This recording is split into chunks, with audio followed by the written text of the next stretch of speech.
So I'm recording. Yes, I'm recording. That's the clap. And I'm here with Alan of Salisbury.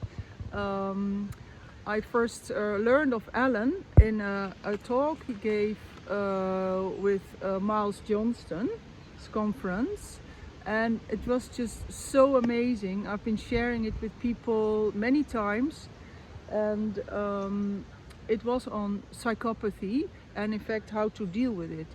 And my topic is to have a positive focal point for the truth movement, and one of my I feel it's important, if you want to go out of a problem, you need to know what the solution looks like. And for me, one of the aspects of the solution is to have a human population that is not dominated by psychopathy and narcissism as it is right now. And for me, to get there, it is important to start understanding how psychopathy works in our daily lives, in so many aspects of our society and all the structures in our society. I feel it's a very a topic that doesn't get enough attention. So that's why I think it's very important to start talking about it, and preferably with people who have amazing insights about it, like Alan of Salisbury. So yes, Alan, thank you for giving me this interview. And first of all, how do you see the whole problem of psychopathy, how it works in our society? But preferably first, what is it? What is psychopathy and what is narcissism? Would you like to start there? Yeah. There's, as you said, what is psychopathy? Or what is a psychopath and what is a narcissist? We have a rule of thumb that we use clinically, and it basically goes something like this. All psychopaths are narcissists, but not all narcissists are psychopaths. Psychopaths are born. There's a genetic component to psychopathy, whereas narcissists are created. They're created by trauma, usually between the ages of 0 and 7 years of age. And that's basically the rule of thumb that we use, which isn't probably that helpful to a lot of people, but it does give it an idea of the difference. So psychopaths, there's a genetic component to it. So this historically should answer the question more truthfully as to why you get all these intermarrying so-called elite families. Many occasions it will be purely financially. Great example of this, I was going through yesterday, I was looking at this book on the Palace of Versailles, and Marie Antoinette, and how all these marriages are countries marrying, and it's just like the people, they're the last thing to consider, and everybody's sitting around the bed watching them or hoping that they're going to engage in some kind of coital pastime, because the contract wouldn't be valid unless the marriage was consummated. And these are all things that go on with the law and the legal thing. Generally what you have is, in terms of so-called elite families, is that psychopathic gene is interchangeable, and they will intermarry and preserve that psychopathy. However, sometimes what happens is they will marry with somebody who isn't a psychopath, and their offspring won't be a psychopath. So what they have to do is trauma, is to do all that. And generally what happens, the sources of trauma are these dark rituals that they get into. They put the children through those. Generally, to create a narcissist, you have to create the trauma which will shut down the authentic self. And in order to survive in terms of a fight or flight scenario, the individual will look at the environment around them and take the information from that environment and adopt a persona in order for it to survive. So its original authentic self gets suppressed, and it'll do whatever it needs to do in order to survive, and that original authentic self will be suppressed, and then you end up building up this reflection, because it's a reflection of the environment around it. So if you traumatize children either sexually, physically, or you have these ghastly rituals where you get these children to watch the murder and rape of other children, all that trauma, and basically you get their kind of carers telling to them, look, that's what's going to happen to you if you don't do this, if you don't do that, because everything has to be a deal. That's the next thing that has to go in. Everything is a deal. It's all about control. It's all about manipulation. So in many ways, you get these individuals, and a lot of people, they go, I can't stand narcs, they do this, they do that. But you have to remember that they were created from this trauma thing, and that's just the way they went. They can sometimes go in another direction where their authentic self is preserved, but then they become what you would call your people pleasers, empaths, and they generally get exploited. So we've got two extremes of polarity here going on. Many people would say there's this ongoing war between narcs and empaths, and it goes on all the time, and it only ceases to be a war when the empath wakes up to what's really going on. I tend to don't look at it in that way. I tend to look at it in another dynamic that I came up with, which was basically, when we look at life, there is three expressions of cellular life. It's natural, benign, and malignant. That's it. That's all there is. Each cell, doesn't matter where it comes from or whatever it is. Well, the natural cell knows the who, what, where, when, and how of what it is, and it knows it's part of a bigger body. The benign cell, well, it's kind of disconnected from the bigger body stuff, but it'll tend to hang around with similar cells, and it'll feel some kind of community there. It might express itself as a wart, a mole, a freckle, or something like that, and it will just hang about in its same thing. The malignant cell, well, it's all about me. It's I am God, I am the bigger whole. This is, I am the whole thing, and all it can do is consume. That's what it does, and it's completely artificial. It's completely artificial, and it's a parasite. If you look at the most cutting edge science on cancer, the cutting edge docs will tell you that inside all those tumors there are parasites. All right, so what we're looking at is parasites. I'm looking at this process now with what we get is you've got parasites, narcs, psychopaths are the same thing, and AI, artificial intelligence. Now this is the big piece that a lot of people are missing, because they take it so personally, what narcissists do to them. They can't see the bigger picture. And I would suggest that, especially recently when we're looking at what's happening now, you basically, to give those extremes in polar, to make a polar sense, you've got, as I said, an artificial intelligence, which would be a narcissist, and you've got an authentic intelligence, which would be divine under law. That would be divine, universal, natural, and the law common to all life. Okay? And so your legal is the product of a narcissistic mindset. It's all about control, manipulation, deception with words and all of that kind of stuff. As opposed to law, it isn't. It's completely heart-centered. And the main common denominator, or the axis of which these two poles are balanced or imbalanced, and it's down to an individual's perception how balanced and imbalanced they're kind of looking at this reality, is a thing called empathy. Empathy is the ability to put yourself into the situation of another and feel it. All right, so empathy then is absolutely essential for every of the 12 members of a jury. They're supposed to sit there and they put themselves in the situation of the case that's being brought before them. And they ask themselves, as members in that jury, what would I have done in that situation? Would I have done that? Or wouldn't I have done that?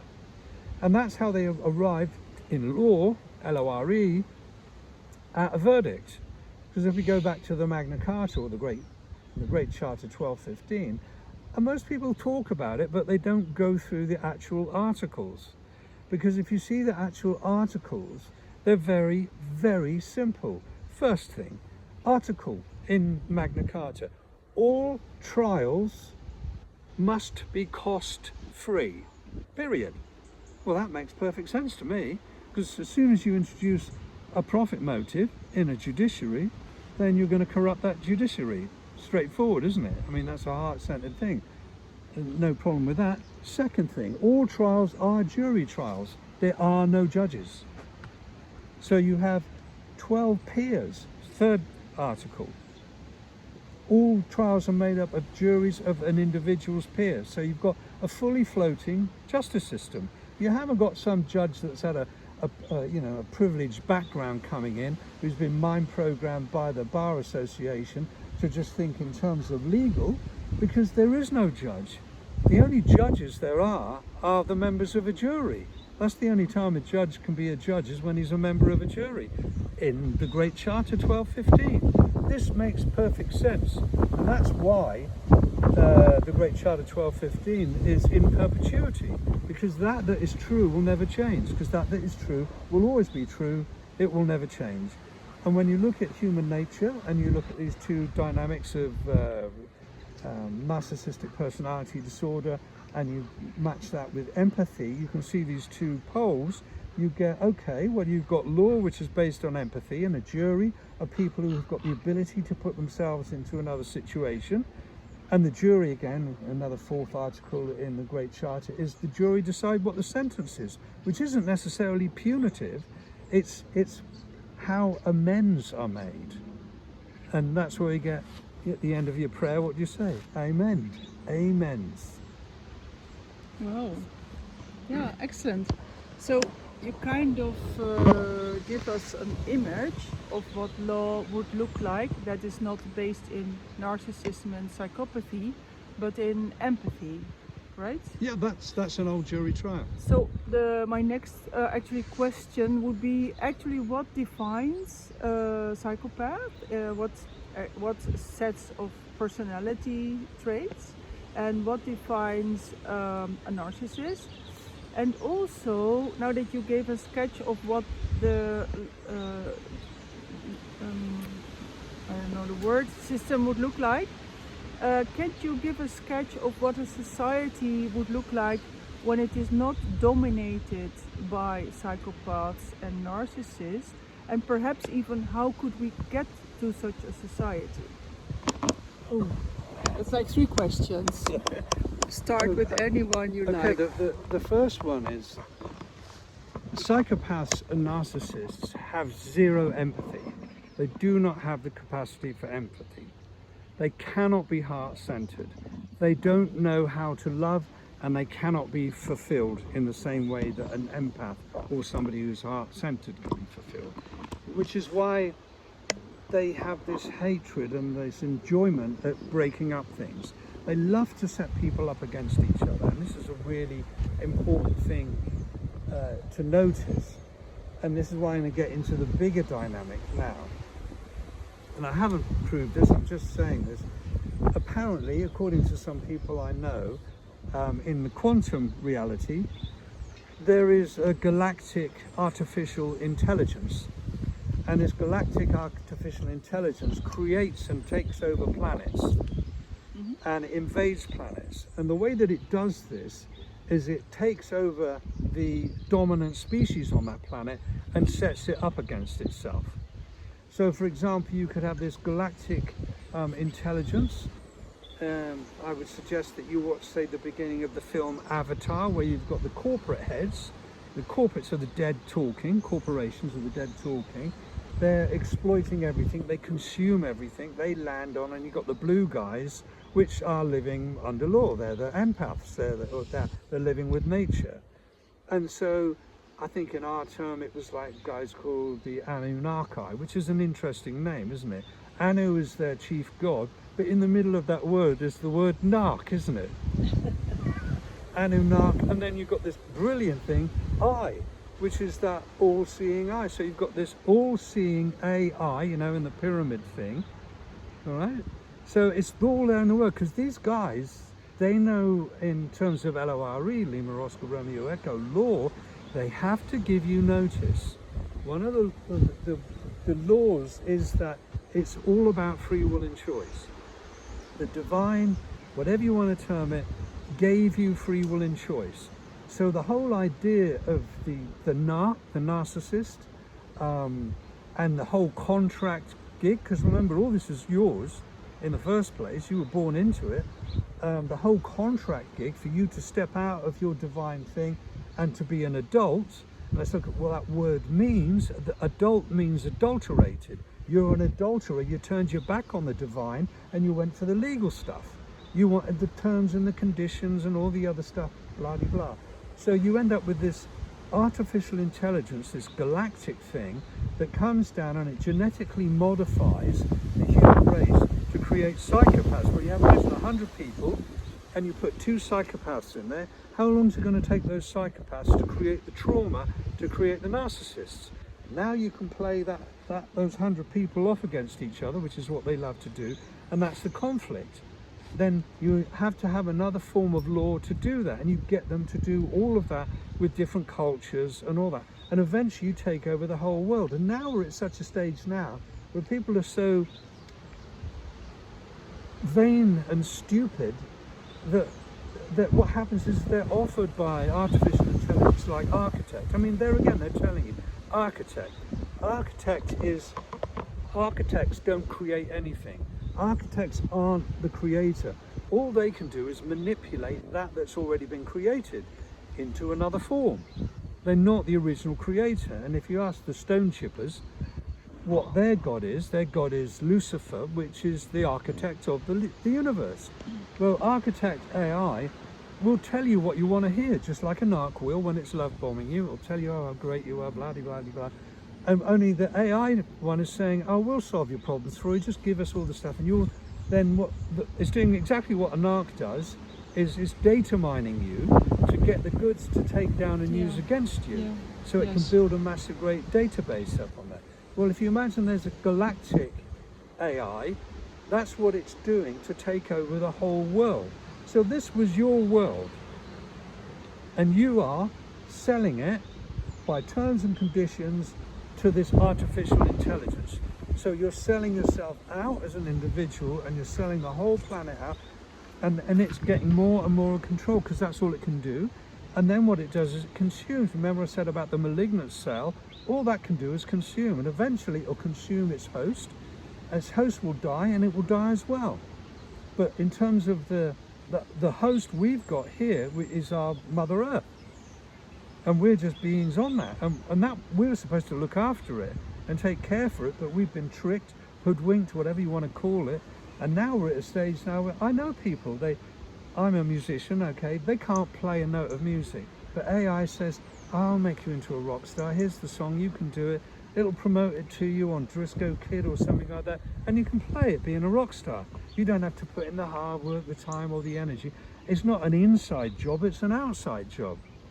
And so the AI is on the outside, it'll do it for you, and you can sell that stuff, and people will believe that you are the rock star.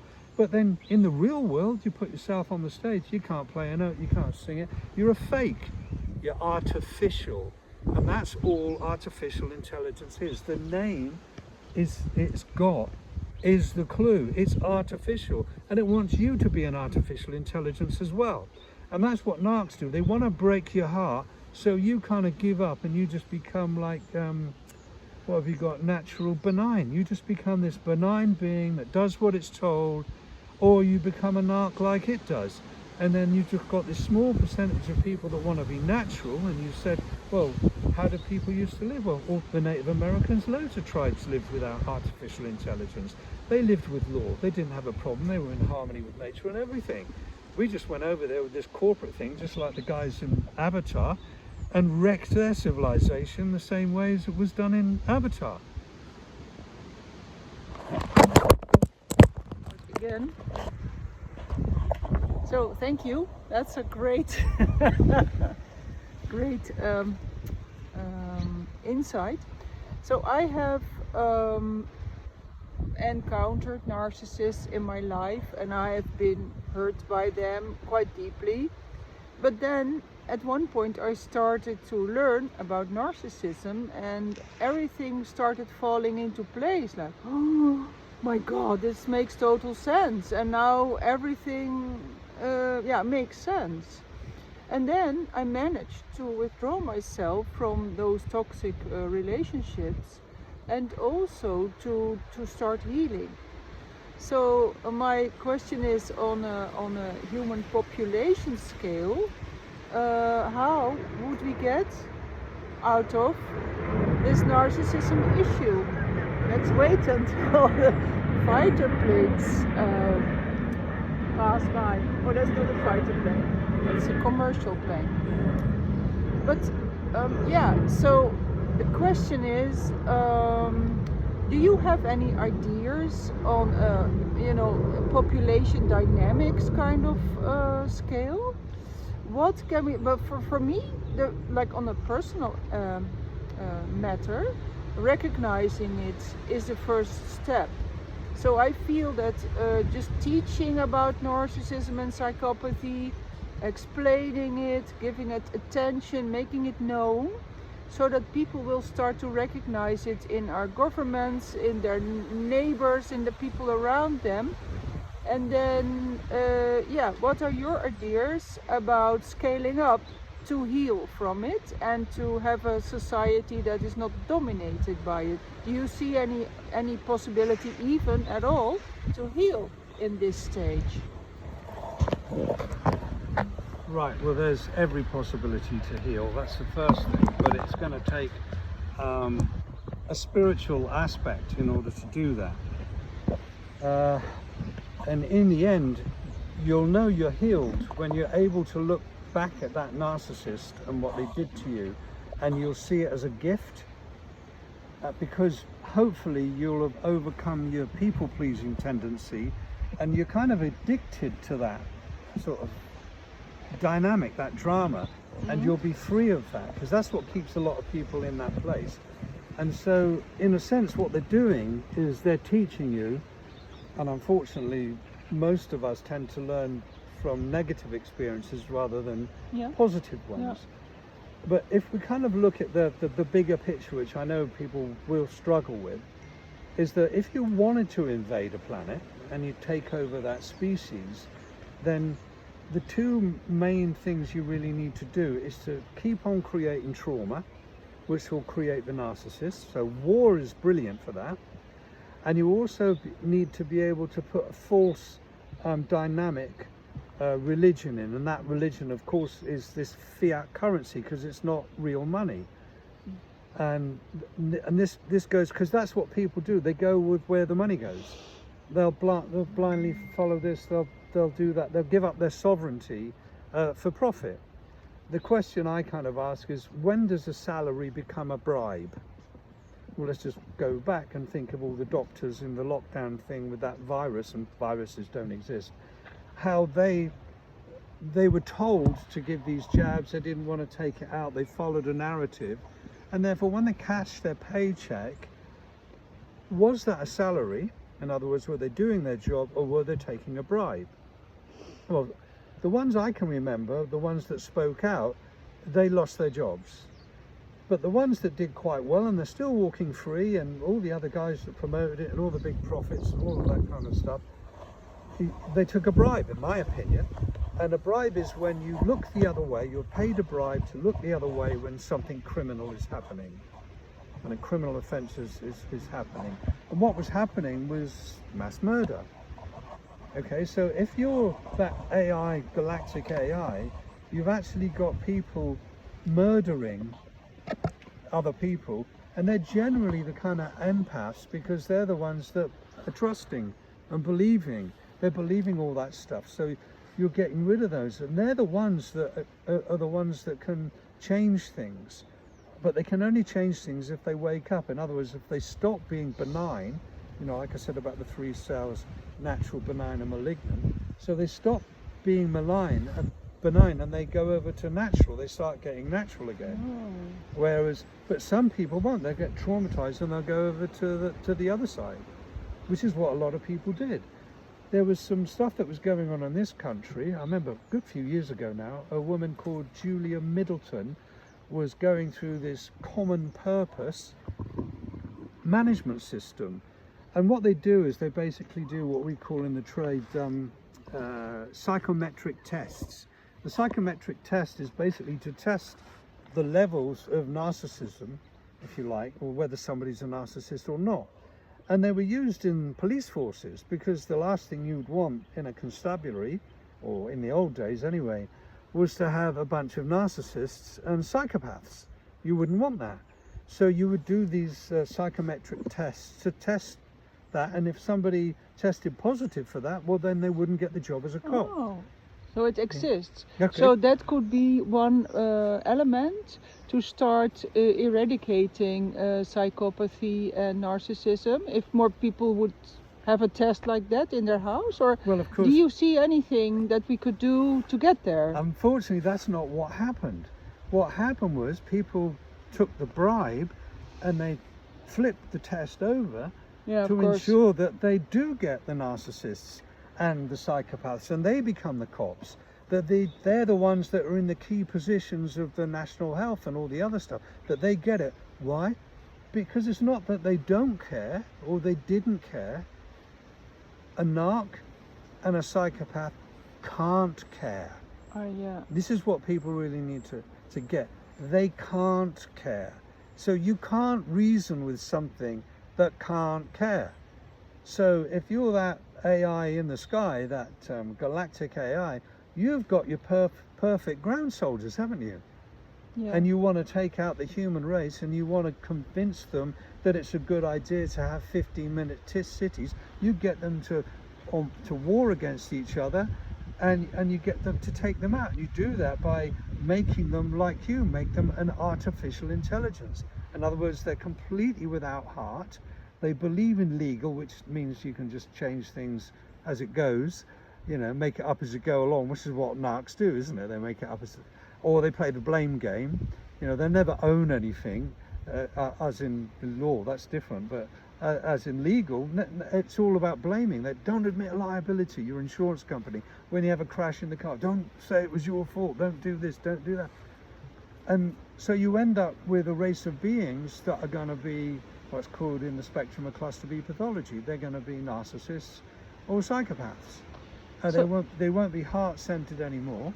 They'll be just like the robots that you've got now. I mean, the legal system, if you'll ask a barrister, say, what happens if they get one of those robots that's got a firearm on it and it kills someone? Who do you sue? And they, we haven't figured that out yet. Of course they haven't figured it out. They don't want, because they're part of the problem. Yes. So, do you have any ideas what is part of the solution? The solution is basically for more of the benign to wake up. And that's what's happening now. It's almost as if, and it is, I know, that we've got like loads of Schumann waves coming in, and the astrology of what's happening now is to make it so all those lovely empaths that gave people the benefit of the doubt are now actually seeing what's going on. So for example, now if we look at what happened in Germany recently, was it the AfD party? All right, 3 weeks before the election, 4 of them die. Well, that's statistically outrageous. And then another 6, I think it's like 6 of them are total, maybe 7 now, have all died. And guess what? The local cops, who have obviously been through the new improved psychometric tests, say, oh, there's nothing to worry about. There's nothing unusual about that. Of course, and yet if you said to them, okay, what would you do if in that same area, that Westphalia area, 6 cops just died? Yeah. That would be unusual, wouldn't it? And they go, oh yeah, it would, because of course when it happens to them, it's the most important thing in the world. But when it happens to those guys over there and they're not part of the agenda, well, then so people need to wake up to that and what's going on. I mean, just people think that their government is their government. It's not their government. All governments are a government of occupation. And they are an occupation and a control system that's ruled by that galactic AI. That's the agenda they're following. So suppose everybody would wake up, or a significant amount of people, and then, okay, so we're awake, we're ruled by narcissists and psychopaths. What would it look like? Would they go to prison? Would they be killed? Would they be all put into one camp? Well, they're everywhere. I mean, concrete steps. What would it look like? It's just like a little mental exercise, Suppose enough people would wake up. Okay, what would the next step possibly look like? You said in one of your lectures, like a narcissist shouldn't have more than $200 or pounds in their pocket, and they should be never placed in a leadership position. I love that idea, for example. Okay, well that's quite a key thing. The first thing is the narcissists and the psychopaths. They're not in control. Right? That's the first thing you've got to make out. They're not in control. I know that sounds like a sweeping thing to say, but if we look at all intelligence services and the whole MK Ultra thing, they all agree that the best agent is an agent that doesn't know they're an agent. Okay? Because you can interrogate them and they don't know what the source is. They don't know who they're working for. They don't know what it is. They're just reporting back, or they're just doing what they're cashing the paycheck, which is a bribe and not a salary. So they are so obsessed with being in control, they won't admit that they're not in control. However, when you break it down in terms of psychopathy, but most definitely when it comes to NPD, narcissistic personality disorder, as I said, it goes back to the ages between 0 and 7 years of age. And what happens, and remember, it's all about free will and choice, the young child will be traumatized so much that a lower vibrational entity can come in, and that entity could have been manufactured in a pan-dimensional, multi-dimensional way.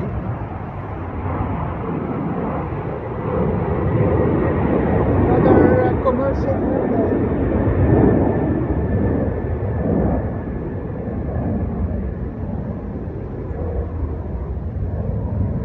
So you get a young child that's really traumatized, and then a lower vibrational entity can come in and say, don't worry, whenever stuff gets difficult for you, I'll do it for you. So if you imagine the entity says, whenever you're in a traumatic situation, let me in, I'll take over your body, like a vehicle, and I use that term vehicle with the keys left in it. You get in the boot, I'll drive, and then when it's all over, you can get back in the driving seat again, and I'll leave you there. Well, the consent is in a lot of the narcissists, is they consent to do that. In the same way that when the AI says to you, oh, we'll write that letter for you, we'll do it, whatever AI does, most people, and this is the massive deception that people don't see, most people will pass the work that AI has done off as their own. And say, oh, this is the letter I wrote, oh, this is what I did, or this is mine, or they'll be writing a book and they'll get AI to edit it and they'll do all that kind of stuff, but they'll never give AI credit. They won't do it. Okay. And that's how they get corrupted, and that's also how they give their consent. Because they give their consent to use the AI, they're allowing themselves to be data mined. I mean, that one word, application, in legal. Application means it's presumed you are a beggar, and you know what you're giving up in order to get what you're begging for. That's the real meaning of it. Well, on your phone you've got apps, aren't you? Right? So it's presumed you are a beggar. You know what you're giving up, well, that's your data, in order to get what you're begging for. That's your app. So you've consented to this. It's your free will and choice. So if you're standing before the divine and that artificial intelligence, the galactic one is there, or some of the entities it's created, like Satan and Lucifer or Sophia or whatever kind of image it's going to put in your mind to do that, they can all turn around and say, it wasn't me, all I did is I made them an offer, and those were my terms and conditions, and they accepted that offer. That was their free will and choice, and that's what people do. Are you saying really that we should all stop using smartphones right now? That's not going to happen. out? No, that's not going to happen. So what would happen? Of course that would help, but people are and this is my Addicted. area of expertise, they're addicted to it. Yeah. The whole root cause of addiction is there's an empty space in each individual that they want to fill. They need to fill with something. And the society is structured that it's all about disconnecting. And when you disconnect, that means you reduce the levels of fulfillment. So there has to be something to compensate. Yeah. And so they'll sell you some form of compensation to do that. Because you're not living with nature anymore. You're not looking at angels or anything like that, any natural phenomena. You're not living under the divine anymore. You're living in a tumor. What do you think a city is? It's a tumor on the earth. And you're one of the parasites that's causing it. So, but truthfully, the way out would be to give up the phone and to go back to nature. Would you agree? Or do you see that differently? No, that's not going to happen. The way is for people to wake up as an individual, and they need to connect with source, which is not an outside job, it's an inside job. So they need to ask for help. They need to start praying, not in a religious structure or anything like that, because most of those have all been invented as well. There's a video on my website where it's called A Little Chat about law and sovereignty. And basically, there is no third-party interloper between you and your creator. Yeah. All right? So all third-party interlopers, that's religions, isn't it? Yes. They're all, and they've got their own, right, so for you to get back to nature means you've got a direct connection with nature and a direct connection with the divine. And you're starting to live under law then, which is heart-centered, which is empathic, and you're moving away from legal land, which isn't. That's narcissistic and psychopathic and parasitic, and it consumes. And so it's like becoming the natural human again, rather than the benign? Well, the thing is, you always were. And But you were tricked out of that. You were disconnected through all that, what they call education, but it's programming. You were all disconnected away from all of that stuff. so would you see any steps that somebody could take that would take them more to the natural state of being? Well, if they basically, honestly, the natural way is for them to want to do it. It's a heart-centered drive for them.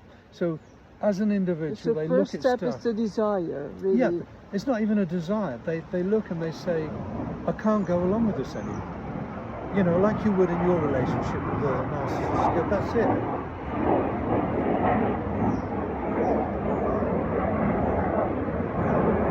It's getting busier with the airplanes.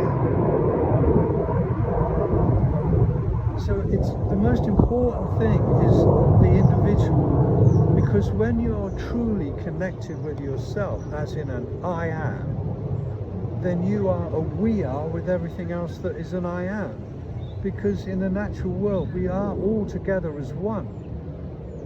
That there is a separation is the illusion. It's the other way around. We were born perfect, you know, and we've just been taught to disconnect because of this artificial galactic thing needs to take us all over so it can take over this planet and consume us.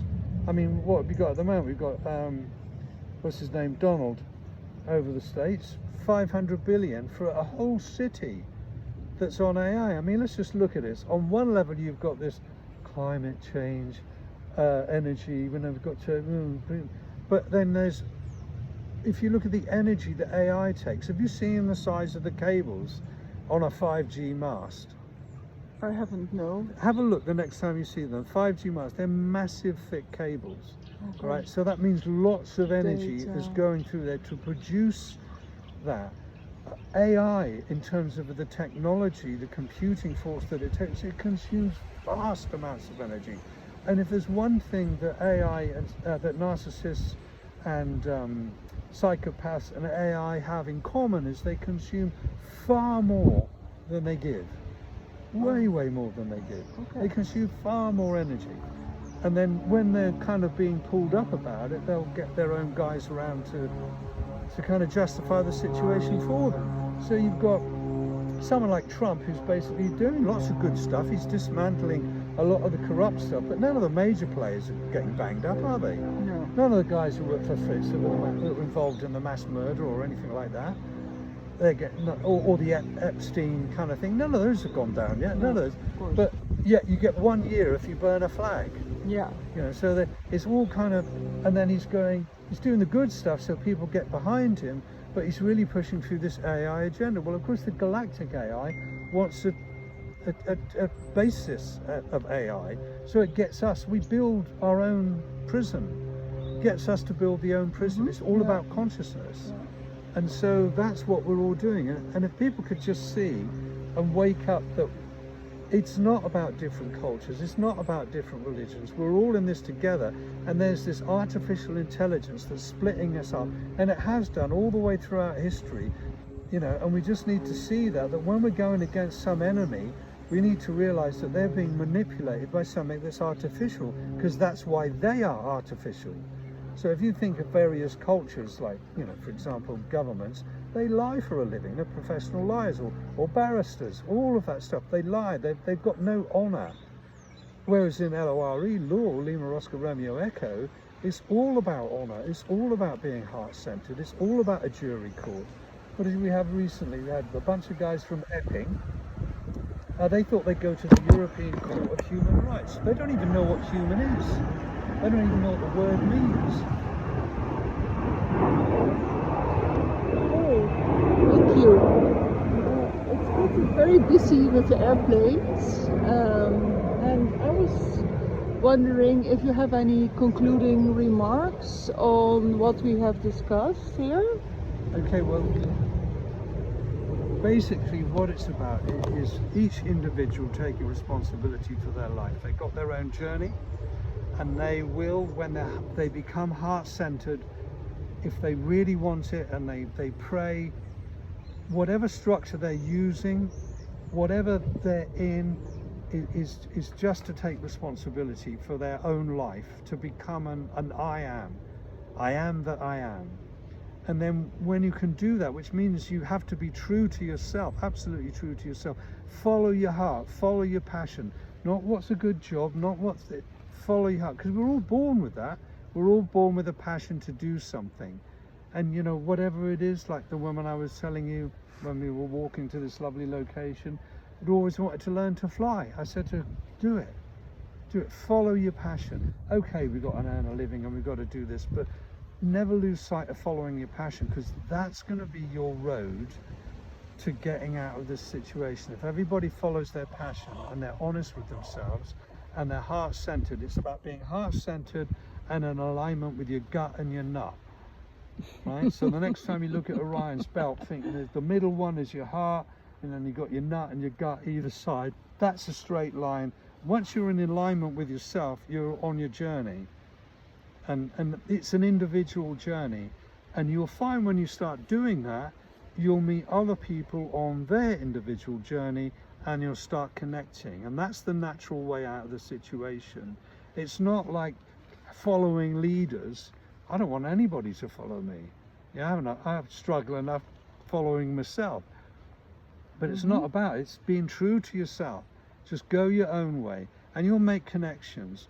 And it's like the whole structure of a jury is that, well, King Arthur and the Knights of the Round Table, they're all in honour, and they will not try and influence each other, because the whole diversity, and there's that irony, the difference and diversity of all those members of the jury need to be preserved in order to get the right verdict. If they start influencing each other, then they're in grave dishonour. They've dishonoured themselves, and they're dishonouring the whole process. And with any jury, you're not supposed to have any outside influences coming in as well. So that's the Knights of the Round Table, that's the 12 disciples, and that's the 12 members of a jury. We need to get back to jury courts. All courts of administration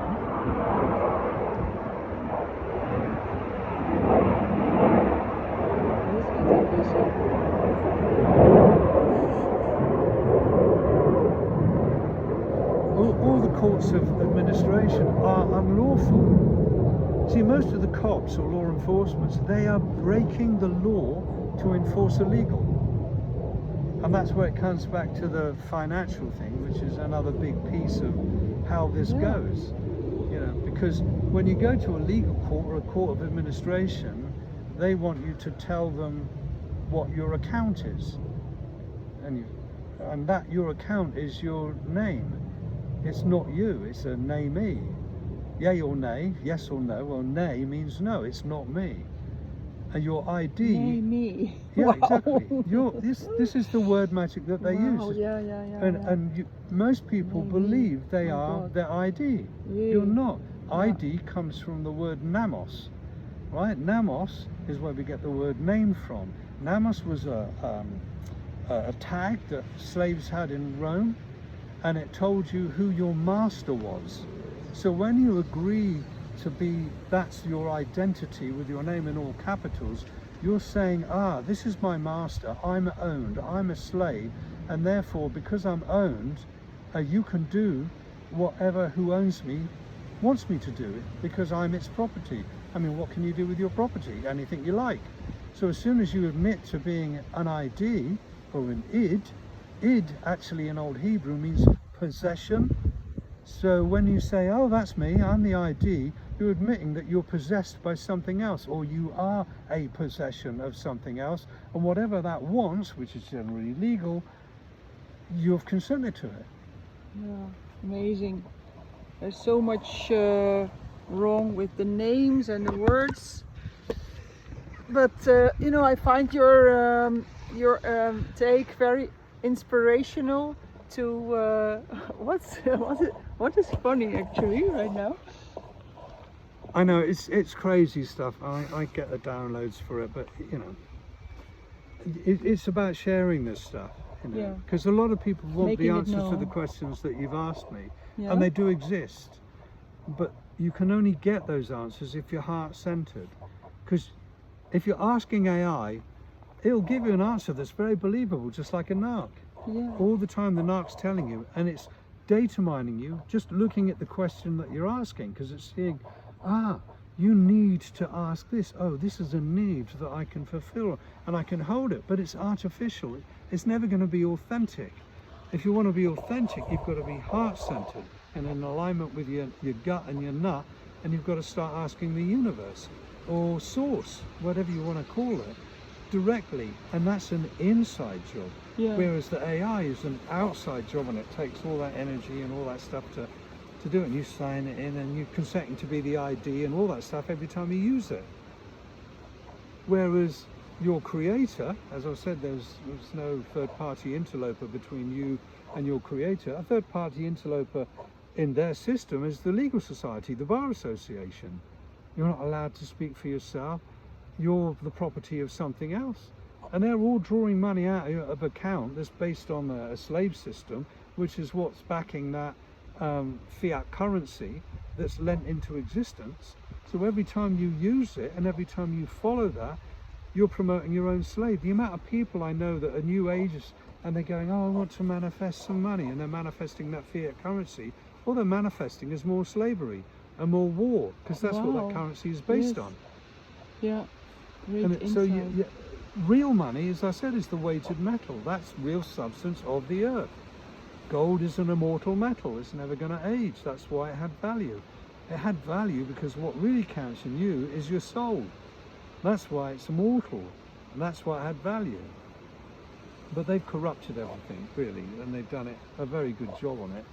And I know I'm only sort of skipping across the surface, but hopefully, you know, I'll be skimming a stone across the flat pond of people's consciousness and causing a few ripples, and maybe they'll kind of go, I'll go inward, because the more you go on the outside, you know, to find out answers on the keyboards and stuff, and they're great tools, they're really good tools, providing you remain in charge of them.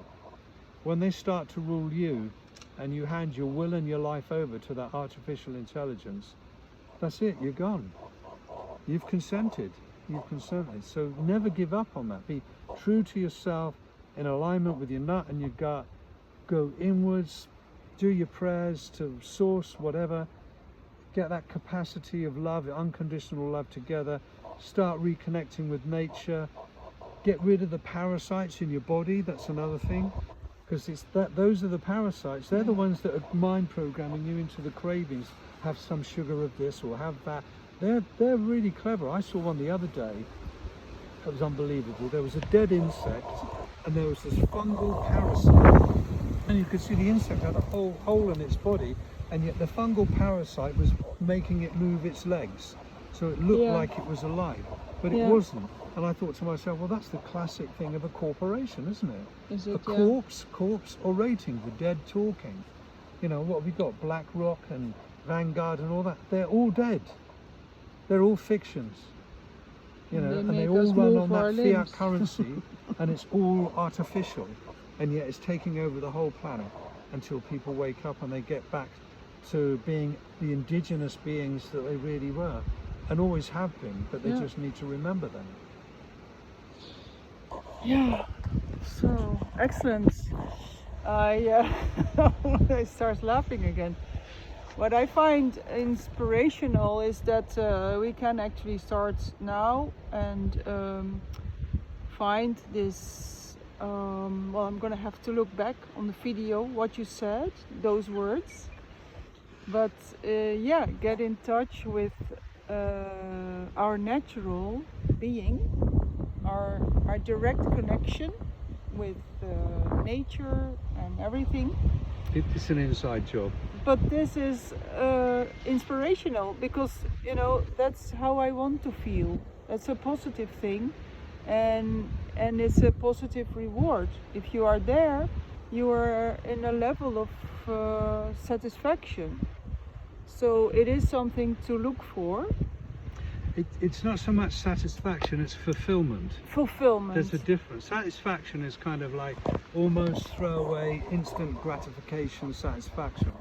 Whereas fulfillment, it's where that stays for you, that gives you that sense of achievement. Like, I know for some guys, it might be walking their daughter down the aisle when they're getting married.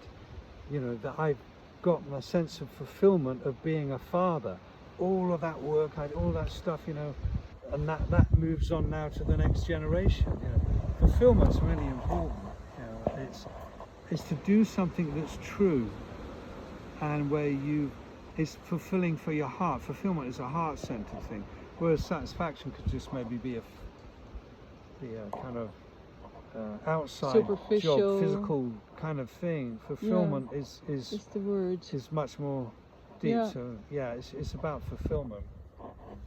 Yeah, it's very important to look for those words that are accurate and to be aware which words are accurate and which words are not. So thank you very much. I hope till next time. And just to finish, I want to share this incredible environment where we are filming. So bye bye and see you next time.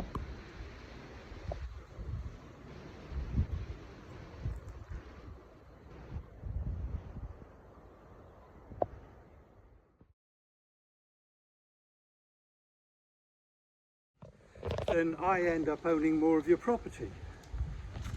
Okay, so that's what happens. But it's interesting because I sometimes do talks and I say, I'll be talking about law and legal, and then I'll say, but the real problem is the aliens. And people think, what's he talking about aliens now? I say, no, just put a gap between the word alien, alien. All right, and that's how they're taking over the world. Is they put a lien, they create a currency called a fiat currency that's based on our property, it's naturally our property, and they lend that currency into existence. Well, when we can't pay back the interest, which are trillions now, they then foreclose and they take that asset, which is our planet. This isn't rocket science. We've all consented to use that currency, that fiat currency, and they've lent that currency into existence on our planet, on our estate. So as time goes by, they end up owning more and more of our estate, which is the planet. So that's how they take over the planet. That's how artificial intelligence takes over the planet. So what are the Americans like? $36 trillion just for the interest. Well, how much Yeah. land can you buy for $36 trillion? All the countries are in debt for these centralised banks with that fiat money system. And it's rising, the debt rises, so they end up owning more and more of the estate. That's what a lien is. If I put a lien on your property and you don't pay me, then I end up owning more and more of your estate. And then when I get to the stage where I own more than half of it, well, then that's technically mine. And I can get you evicted because you haven't paid the debt off. And that's what these 15-minute cities are about, is to evict people off all the land, you know, because a lien has been put on them by aliens, or should we say an artificial alien intelligence, an all-seeing eye, AI. AI is a singular. But people don't see it, and so the currency they're using is them a lien put on the whole world and everything in it, and it's handing control over to that. And that's why if you want to change anything, and you can in law, it's very easy, because the one criminal offence that there's no time limit on is fraud. And the whole banking scam, this whole fiat currency scam, is fraud. So everybody should get their property back because it's fraud. But you try finding a court that's going to try that case. That's why they had to create the legal system. You'll never find a legal court that's going to take the international usury cartel on trial. They're not going to try them for fraud, because they'll be trying themselves for fraud, because they're part of that fraud. So so we should start to create those courts, right? I've seen people who have tried starting it already. You can't create those courts unless you become a sovereign, and that means you have to be a heart-centered sovereign. That's a different thing. That's a very difficult thing.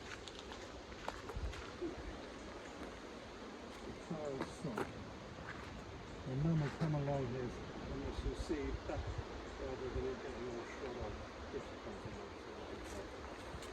on. Yeah, being sovereign is you have to let go of what you were before, but you have to start with yourself. Obviously you don't want, you know, your mortgage, everything is a fraud. But you have to stop being a fraud yourself.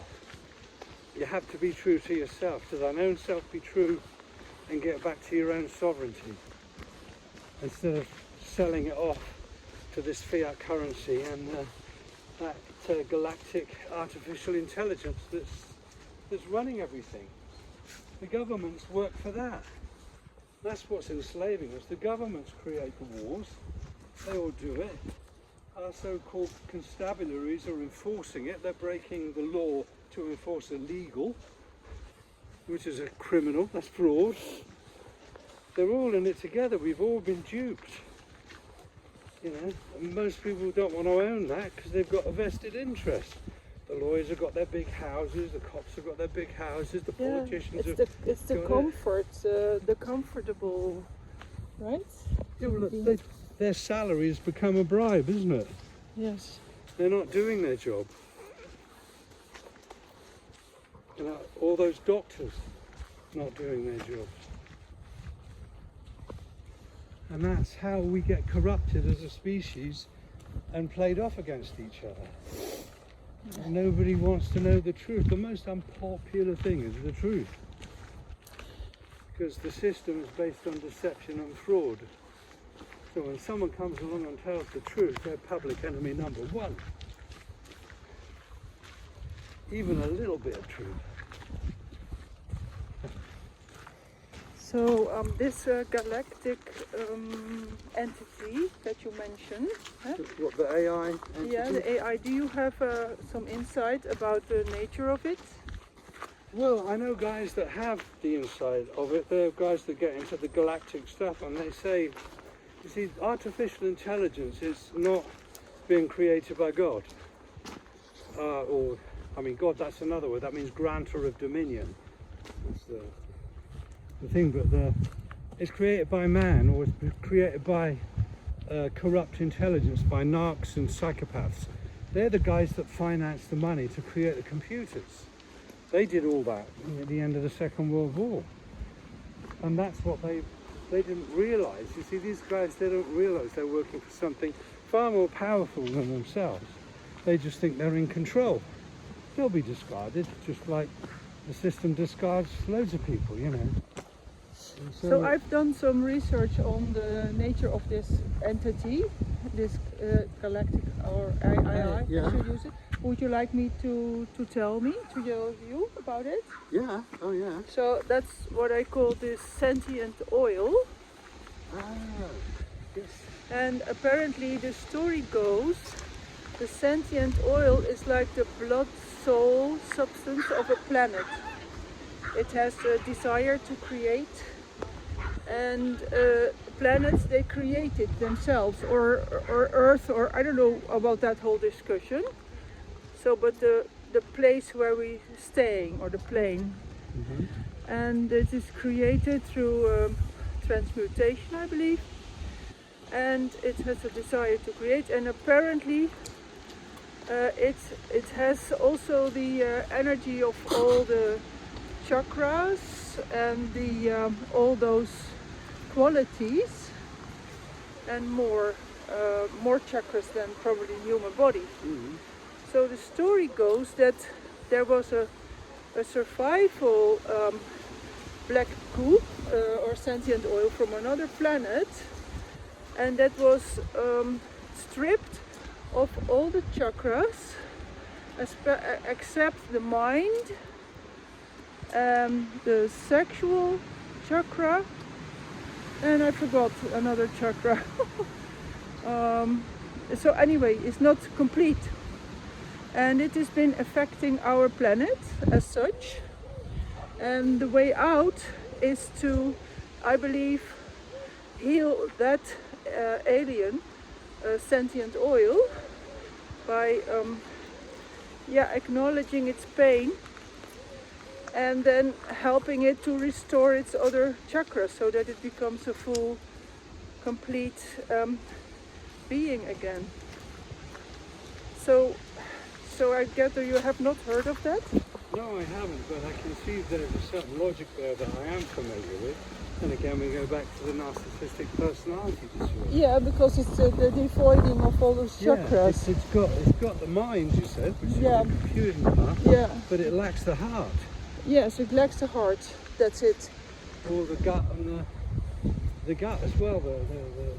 Those basic things. And so without that, it can't be complete. It can never be fulfilled. Yes. It'll always be like addicted and want to consume and consume and consume, like irregular junkie. Yep. Until it ODs and dies.